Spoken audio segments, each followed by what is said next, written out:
saya melanjutkan seperti minggu lalu, the power of kindness. Sebuah pengajaran dari perumpamaan Yesus tentang orang Samaria yang baik hati. Ya, ambil catatan, kita akan mendengarkan khotbah dan mendapat rema-rema baru dari Roh Kudus dan dapat PR juga. Pasti dapat tugas yang mulia dari Tuhan. Ya, karena kita adalah umat kesayangannya. Kita baca mulai dari ayat yang ke-30, kita ulangi dari minggu lalu sampai nanti ayat-ayat baru saya akan mulai ajarkan di sini ya. Ayat 30 dulu. Jawab Yesus adalah seorang yang turun dari Yerusalem ke Yeriko.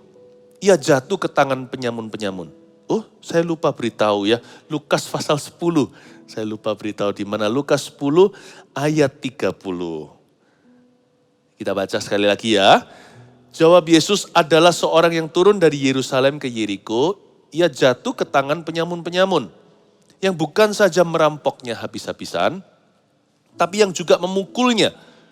Dan yang sesudah itu pergi meninggalkannya setengah mati. Kebetulan ada seorang imam turun melalui jalan itu. Ia melihat orang itu, tetapi ia melewatinya dari seberang jalan. Demikian juga seorang Lewi datang ke tempat itu, ketika ia melihat orang itu, ia melewatinya dari seberang jalan. Ayat 33. Lalu datang seorang Samaria yang sedang dalam perjalanan ke tempat itu, dan ketika ia melihat orang itu, tergeraklah hatinya oleh belas kasihan. Ia pergi kepadanya lalu membalut luka-lukanya. Sesudah ia menyiraminya dengan minyak dan anggur, kemudian ia menaikkan orang itu ke atas keledai tunggangannya sendiri. Lalu membawanya ke tempat penginapan dan merawatnya. Keesokan harinya ia menyerahkan 2 dinar kepada pemilik penginapan itu. Katanya, rawatlah dia dan jika kau belanjakan lebih dari ini, aku akan menggantinya waktu aku kembali.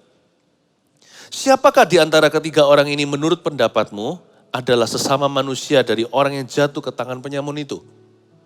Jawab orang itu, orang yang telah menunjukkan belas kasihan kepadanya. Kata Yesus kepadanya, pergilah dan perbuatlah demikian. Minggu yang lalu saya jelaskan background story atau latar belakang ketika Yesus dihampiri oleh seorang ahli Taurat, seorang pengacara di perjanjian baru, yang sangat-sangat terpelajar soal hukum, baik hukum agama, hukum seremoni, hukum sosial dan pemerintah saat itu. Untuk mencoba Yesus motivasi hatinya salah. Dan waktu Yesus ditanya, Yesus menjawab, Yesus meladeni dengan sukacita karena Tuhan cinta semua orang termasuk mereka yang salah atau yang menyalahinya.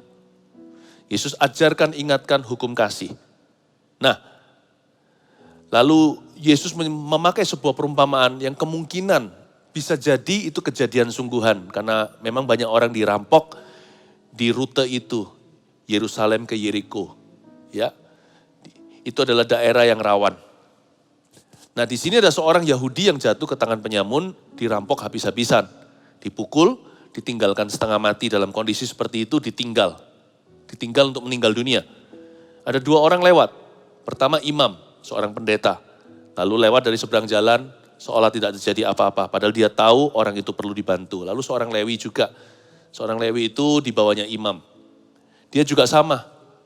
Ya kalau memang tidak ada pengajaran dalam bait Allah, karena biasanya manusia keturunan Adam dan Hawa itu tidak secara alami berbuat baik pada sesama. Apalagi berkorban untuk seseorang. Perkara seperti ini memang harus disengaja. Dan harus didapatkan dari firman. Kalau dari daging kita yang jatuh, orang baik pun tidak masuk standar Tuhan. Karena mereka biasanya berbuat baik, kita-kita ini sesuai kehendak hati. Kalau yang kita rasa benar dan baik kita lakukan, kalau yang enggak kita menawar dengan Tuhan. Lalu datanglah di ayat 33, ini ayat baru di minggu ini, minggu lalu belum saya cover. Lalu datang seorang Samaria yang sedang dalam perjalanan ke tempat itu. Dan ketika ia melihat orang itu, tergeraklah hatinya oleh belas kasihan. Nah pertanyaannya, ada 3 orang yang lewat. Pertama imam dan orang Lewi, yang pasti mereka suku Yahudi. Nah, orang Samaria ini musuh bebuyutan. Siapakah mereka?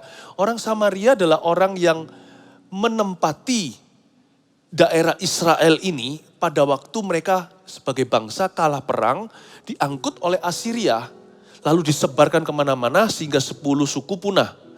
Yang ketahuan masih ada hari ini adalah suku Benyamin dan suku Yehuda. Lalu orang yang pada datang itu membawa berhala. Mereka orang campuran dari mancanegara, lalu kawin campur sama orang Yahudi yang sisa di situ. Blasteran, lalu jadi Samaria. Jadi orang Yahudi merasa mereka ini adalah noda dan celah bagi suku dan ras mereka. Dan bagi kebudayaan mereka karena mereka membawa semua tahu campur berhala. Jadi orang Yahudi sangat benci sama orang Samaria. Orang Samaria dan orang Yahudi ini saling rasisme terjadi. Yang satu gak suka dengan yang lainnya. Dan mereka biasanya sekalipun tinggalnya berdekatan di daerah itu, mereka tidak bersentuhan. Dan mereka tidak mau saling berurusan. Nah, Yesus memakai suatu contoh yang sangat ekstrim yang mungkin adalah true story. Imam Lewi tidak bantu.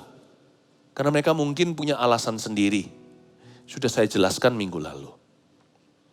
Tapi orang Samaria ini yang dianggap oleh keturunan Abraham sebagai anak haram. Sekali lagi sebagai keturunan haram. Kalau mungkin kita orang luar, orang Asia lihat mereka apa bedanya? Kita nggak bisa membedakan. Sama seperti mungkin orang Amerika, Eropa melihat bedanya apa orang Jepang dan Korea. Bedanya apa sama orang Tionghoa, sama orang Indonesia. Bagi mereka orang Asia mungkin mereka nggak sejeli itu kalau orang Asia lihat orang Asia sendiri. Tapi orang Yahudi lihat orang Samaria langsung tahu itu orang Samaria. Nggak suka hati, orang Samaria juga sama. Ya kan? Bagi mereka sangat menista. Karena bagi dunia luar, orang Yahudi sama sekali tidak mau disamakan sama orang Samaria. Karena mereka menganggap dirinya superior. Ini orang Samaria lebih jengkel hati. Karena mirip sama mereka, mereka justru tidak mau disamakan. Mendingan yang beda sekalian. Biasanya tetangga lebih susah, lebih sulit untuk saling menerima. Ya kan, contohnya kalau negara dengan negara rumpunannya sama, biasanya ada persaingan, ada perasaan gak suka. Itu yang terjadi, supaya Anda mengerti bahwa orang Yahudi sangat merasa terhina jikalau mereka dianggap sebagai satu rumpun dengan Samaria. Karena bagi mereka, keturunan Abraham, orang Samaria itu anak haram. Supaya Anda mengerti dulu sentimen yang terjadi berabad-abad ini. Udah dari zaman ribuan tahun sudah. Ya, hingga zaman Yesus itu sudah sangat-sangat purbakalah kebencian. Kenapa saya jelaskan panjang lebar? Untuk menjelaskan bahwa Tuhan itu punya standar kasih itu beda dengan manusia. Manusia itu mengasihi orang-orang yang seperti mereka. Orang sendiri ya pasti mereka bela. Jangankan manusia, hewan aja bisa lakukan kok. Induk singa atau beruang pasti bela anaknya sendiri atau kaumnya. Tapi Yesus punya standar itu berbeda. The power of kindness, kebaikan yang Tuhan ajarkan itu tidak manusiawi. Dan orang Samaria jadi lakonnya, si anak haram ini. Tuhan gak peduli masa lalumu dan masa laluku. Mungkin ada sebagian di antara kita yang mungkin lahirnya dahulu. Antara papa mamanya ngaku atau tidak. Mungkin Anda adalah anak haram. Lahir sebagai kecelakaan. Terjadi di luar pernikahan. Tuhan gak peduli statusmu. Gak peduli kalau dulunya dia penjahat, penyamun. Atau Sakeus, si pemungut cukai yang peras kanan kiri. Yang penting bagi Tuhan itu, that you want to be kind. Seperti Sakeus berkata, aku mau kembalikan semua orang yang kurugikan. Yang bagi Tuhan yang penting itu sekarang dan masa depan. Yang penting Anda sekarang minta sama Tuhan supaya jadi orang yang baik dan berkenan. The power of kindness tidak memandang bulu. Tuhan gak peduli status quo atau sejarahmu. Yang penting sekarang kau memilih untuk jadi orang benar. Yang penting sekarang kita memilih untuk jadi orang baik. Tuhan bisa pakai siapa saja, siapa bilang Tuhan hanya pakai pendeta. Kadang-kadang pendeta malah gak dipakai.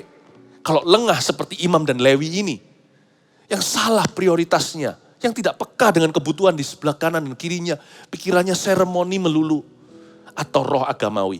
Tuhan bisa pakai siapa saja. Hari-hari ini Tuhan perlu menemukan seseorang untuk menyebarkan kebaikan.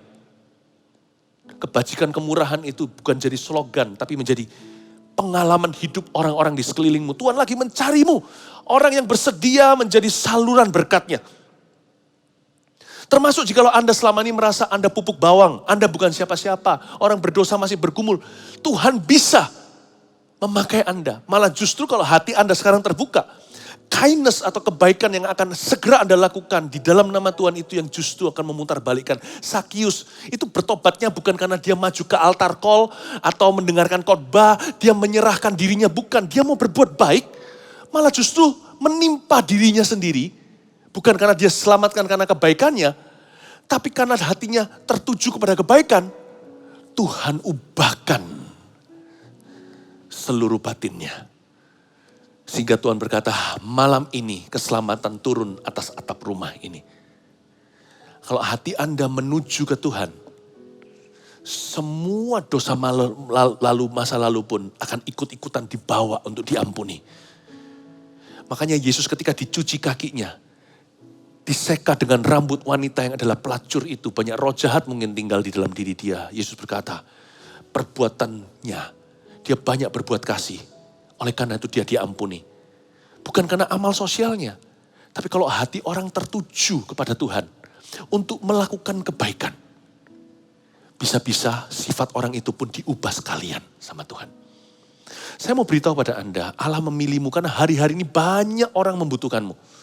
Banyak orang membutuhkan kita. Inilah hari-hari yang sangat parah. Dunia dirampok habis-habisan. Banyak orang terpukul hidupnya seperti orang Yahudi yang dirampok ini. Ditinggalkan setengah mati, banyak orang setengah mati kondisinya. Tuhan lagi cari orang Samaria, seseorang yang dianggap remeh oleh orang lain.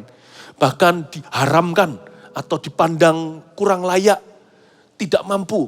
Tuhan lagi cari seorang Samaria. Tuhan tidak cari orang yang mampu, Tuhan cari orang yang bersedia. Dan Tuhan mau alirkan berkat melalui Anda. Seorang Samaria yang diharamkan oleh orang Yahudi justru menolong orang Yahudi. Asal hatimu mau, Tuhan akan buka jalan. Secara ironis, di luar dugaan manusia. Dan semua orang yang mengenal Anda juga tidak akan menyangka. Ternyata hari-hari kemudian, Anda lah yang dipilih Tuhan. Dipakai untuk mengubah kehidupan seseorang. Atau untuk sekedar meringankan penderitaan seseorang yang Anda kenal. Seorang Samaria, saya suka kata ini, seorang Samaria. Seorang Samaria. Tidak harus anak Abraham. Tidak harus orang yang pertama-tama dipilih Tuhan. Seorang Samaria. God can use anyone. Allah bisa memakai siapa saja. Angkat tanganmu katakan, use me Lord. I'm not worthy, but please use me from now on. Make me worthy. Aku tidak layak. Tapi pakailah aku Tuhan mulai hari ini. Dan layakkan aku. Seorang Samaria sedang dalam perjalanan. Tergeraklah hatinya oleh belas kasihan. Kata tergeraklah hatinya oleh belas kasihan di ayat 33 adalah sebuah panggilan untuk beraksi. A call for action. Ya, a call for action. Saya coba jelaskan ya, gimana caranya Tuhan memanggil hati kita untuk berbelas kasihan. Untuk menyalurkan belas kasihan kita dalam perbuatan nyata. Gimana kita tahu kalau Tuhan memanggil kita? Gampang sih. Pertama, untuk kita bisa menilai apakah hati kita ini digerakkan Tuhan. Kalau tiba-tiba kita menyadari, jikalau kita ini bisa lakukan sesuatu untuk orang itu. Nah itu dia. Sebuah kesadaran bahwa apa yang diperlukan oleh orang lain itu ada di kita. Dan kita bisa berbuat sesuatu untuk mengubah hidupnya. Kalau kesadaran itu tiba-tiba turun atas Anda, itu bukan dari Anda, itu adalah panggilan. Berarti hati Anda digerakkan oleh Roh Kudus, oleh belas kasihan. Ketika kita tahu bahwa kita bisa melakukan sesuatu, that comes from the Holy Ghost. Itu datang dari Roh Kudus. Jangan abaikan. Itu suatu dorongan. Dan itu dari tangan Tuhan. Dan ujungnya hidup Anda akan dipakainya, akan ada sukacita sorga. Meskipun ketika Anda dipakai Tuhan jangan pamrih sih, jangan berkata nanti gue dapat apa. Kalau disuruh Tuhan ya jalan, Tuhan yang punya hidup kita kok. Tuhan bisa kirim burung gagak yang diharamkan oleh bangsa Yahudi pula untuk memberi makan nabi besar mereka Elia. Allah bisa pakai siapa saja. Tuhan tidak harus gerakkan hati orang yang saleh kelihatannya. Tuhan bisa gerakkan hati orang berdosa seperti Anda dan saya. Untuk berbuat banyak kasih seperti wanita Narwastu itu. Jikalau hatimu tahu Anda bisa berbuat sesuatu, tiba-tiba Anda menyadari, don't shift the responsibility. Jangan geser tanggung jawab itu, nggak apa-apa lah. Orang berikutnya pasti ada yang disuruh Tuhan. Jangan begitu, kalau Tuhan suruh Anda, berarti Andalah yang dipilih untuk situasi ini. Ketika Yunus nggak mau pergi, Tuhan nggak pilih Yunita. Ketika Yunus tidak mau pergi, Tuhan kejar Yunus sampai dia mau. Bahkan kalau perlu dengan ikan paus. Nggak perlu pakai ancam-ancaman segala sih. Yang penting kesadaran, bukan? Beban itu dari Tuhan. Pokoknya kalau ada beban untuk tolong orang, itu pasti dari Tuhan. Karena manusia secara alami tidak berpikir begini. Itulah a call for action. Tergeraklah hatinya oleh belas kasihan. Satu lagi. Yang pertama adalah kesadaran. Yang kedua adalah ada rasa damai sejahtera untuk membantu. Itu dia. Seperti ada tuntunan Roh Kudus ke situ. Jikalau Anda merasakan ada damai sejahtera. Anda rasa serak gitulah ya bahasa manusia. Anda rasa damai untuk nolong dia. Ya, tentunya jangan gegabah. Tentunya juga jangan sampai kita kurang bijaksana dalam menolong orang, kita pun bisa dirugikan. Siapa suruh kita hanya tulus, kita juga harus pintar. Tapi pintar harus disertai tulus, kalau enggak nanti manipulasi orang. Jadi tulusnya harus nomor satu, kita harus tulus. Dan kalau kita bantu orang itu pasti ada damai sejahtera di hati. Setelah bantu ada sukacita. Ya. Kalau kita muncul kesadaran, lalu damai sejahtera, go. Enggak mungkin salah. Kalau sampai salah pun tidak akan salah kaprah. Paling cuma salah timing, salah cara. Enggak akan fatal. Tetap akan mengerjakan kebaikan. Kalau ada kesadaran, ada damai sejahtera, jangan diabaikan. Berarti hati Anda seperti orang Samariani digerakkan Roh Kudus oleh belas kasihan. Berarti Allah memilih Anda untuk memakai Anda dalam situasi kondisi ini untuk mendatangkan kebaikan bagi orang-orang lain. Ayat 34, ia pergi kepadanya lalu membalut luka-lukanya. Nah, kita mulai memasuki tindakan daripada orang Samaria ini. Coba bayangkan ya, yang dia lakukan pertama-tama langsung balut luka orang itu. Ketika orang itu kan ditinggal setengah mati, dirompak habis-habisan, ya kan? Ditinggalkan di sana supaya meninggal dunia. Jahat si penyamun itu nggak hanya ambil harta, bahkan memukul dan melukai dia. Yang dilakukan oleh orang Samaria ini pertama-tama adalah langsung pertolongan pertama. Dia balut lukanya. Sesudah itu dia menyiraminya dengan minyak. Setelah dibalut lukanya, disiram sama minyak. Disiram sama anggur. Dikasih painkiller semacam itu. Supaya dia nggak terlalu kesakitan karena masih ada perjalanan. Kemudian ia menaikkan orang itu ke atas keledai tunggangannya sendiri. Ini berarti bukan orang kaya. Kalau dia kaya dia naik kuda. Orang Samaria memang pekerjaannya lebih rendahan. Ya. Apalagi di zaman Yesus ini yang berkuasa orang Romawi. Tapi pemerintah lokal diberikan kepada mahkamah agama itu orang Yahudi semuanya. Jadi orang Samaria nggak dapat porsi. Nah, orang Samaria ini adalah kaum tiri di society atau di masyarakat saat itu. Jadi saya nggak heran sih dia naik keledai. Tapi paling nggak kan lebih nyaman naik keledai gitu ya. Naik keledai kita jalan daripada jalan kilometer-kilometeran dari kota ke kota.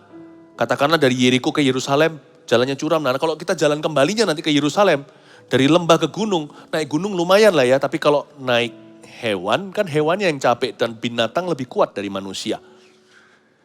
Tapi dia ngalah. Dikasih itu keledai satu-satunya, itu kendaraan berharga yang dia bisa miliki untuk orang yang menderita ini, orang yang dirampok mati-matian ini. Apalagi orang ini memusuhi. Ini dari suku Yahudi yang gak suka sama orang Samaria dan sebaliknya. Ini orang luar biasa loh roh ngalahnya. Dikasih keledainya. Dia capek naik. Kalau katakan arahnya uphill naik ke atas bukit, dia harus naik dan masih harus tarik dan mengimbangkan supaya badan orang ini nggak terjatuh karena keledainya goyang. Jadi dia jadi ekstra dong. Tadinya naik keledai enak, sekarang kasih orang, kasih musuh lagi. Lalu masih dia sendiri letih, masih harus jaga keseimbangan supaya sang pasien tidak jatuh ke bawah. Wow, dia siap untuk tidak nyaman. Lalu dia membawanya ke tempat penginapan. Karena di sana tidak ada hospital, ditaruh di penginapan sana. Ya, mungkin ibu kosnya itu seorang wanita lebih bisa merawat.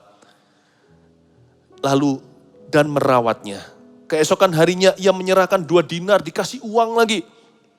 Pada pemilik penginapan itu, katanya, tolong dirawat ya dia. Dan jika kau belanjakan lebih dari ini, nanti aku yang akan mengganti. Waktu saya baca ini saya renung-renungkan. Saya mendapatkan 7 kelompok perbuatan baik. Saya sudah grouping atau kelompok-kelompokkan. Anda bisa catat ini. 7 kelompok perbuatan baik ini adalah jenis-jenis perbuatan baik. Dia bukanlah perbuatan baik secara spesifik ya harus Anda sendiri pikirkan. Secara kreatif, selama ada inisiatif, Tuhan pasti kasih ide kepada kita, membuat kita peka kepada kebutuhan yang ada di sekeliling kita.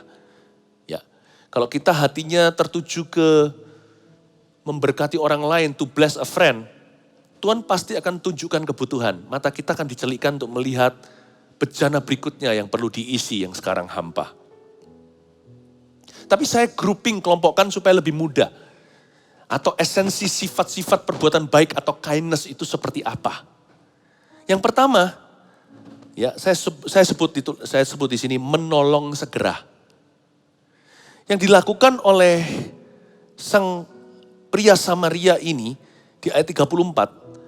Pertama-tama adalah pertolongan pertama yang saya katakan tadi. Ia langsung membalut lukanya supaya tidak pendarahan lalu dia mati. Karena dia akan dipukuli dengan benda tajam siapa tahu. Jadi dia harus balut lukanya, dikasih pressure, dikompres supaya jangan sampai di area itu terjadi pendarahan yang berlebihan. Pertolongan pertama diberi, dan mungkin juga supaya tidak terjadi infeksi. Maka dia segera pertolongan pertama. Begini loh, bentuk kebaikan yang nomor 1, itu bukan jenisnya apa, tetapi waktunya harus cepat. Dibutuhkan di dunia ini yang sekarang lagi setengah mati. Banyak orang terpukul. Habis-habisan. Dibutuhkan orang yang cepat tanggap. Bukan jenis kebaikan yang Anda berikan, tapi waktunya harus cepat. Karena itu saya sebut kelompok pertama perbuatan baik adalah orang-orang yang selalu arrive the scene.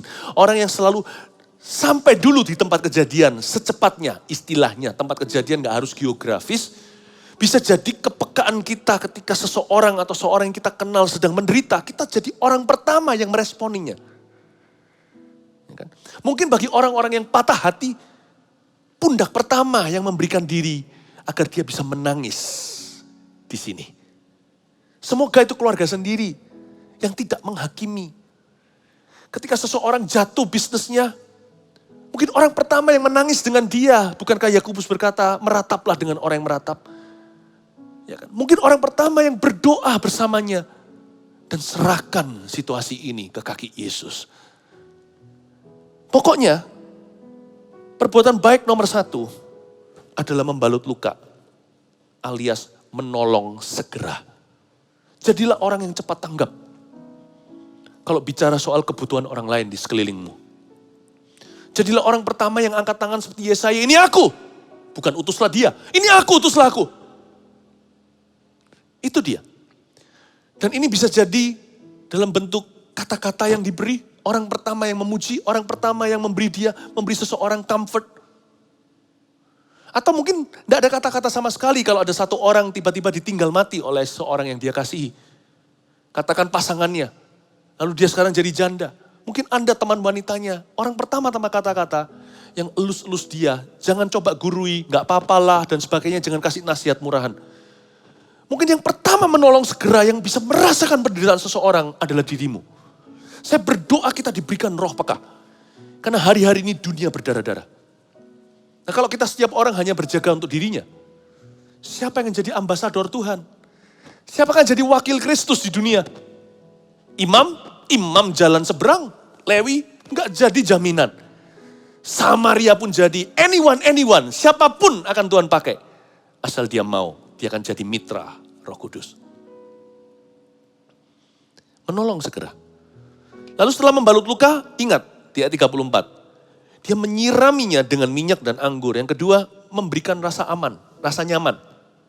Memberikan rasa nyaman. Itulah artinya menyirami dengan anggur dan minyak. Dikasih minyak itu kan supaya kalau tangan kita ini lagi kering gitu ya. Mungkin udaranya atau kebanyakan sanitizer. Kan kasih lotion, kasih moisturizer, pelembab.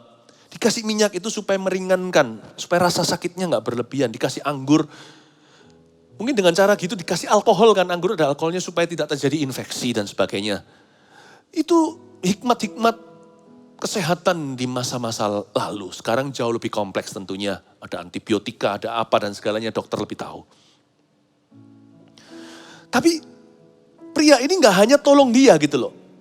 Pria ini memperhatikan kenyamanan. Padahal dia harus balas, dia harus beli dengan ketidaknyamanan atau kekurang nyamanannya dia sendiri. Karena dia harus berjalan kaki, kalau naik bukit ya dia lebih lelah. Lalu masih harus tarik keledai yang sering kali kita tahu keledai itu kadang-kadang mogok kerja. Kadang-kadang dia berhenti, harus ditarik dengan tali les dan kekang. Kalau enggak akan mendekat kepadamu. Lalu dia masih harus seimbangkan kalau batunya geronjalan, tentunya jalan-jalannya nggak seperti hari ini tol dan sebagainya. Ini kan di zaman Yesus. Saya bisa lihat kadang-kadang jenis kebaikan yang kita bisa tunjukkan ke orang lain adalah memperhatikan kenyamanan mereka. Bisa jadi orang dalam penderitaan atau bisa jadi seseorang tidak perlu penderitaan apa-apa. Mungkin kita undang seseorang ke rumah kita pikirkan kenyamanannya. Memikirkan untuk orang lain itu juga kategori berbuat baik. Meskipun formatnya nanti beda-beda, setiap orang nanti akan kreativitas sendiri. Coba pikirkan memberikan rasa nyaman kepada seseorang, menyirami dengan anggur dan minyak. Itu juga jenis kebaikan. I want to see Jesus.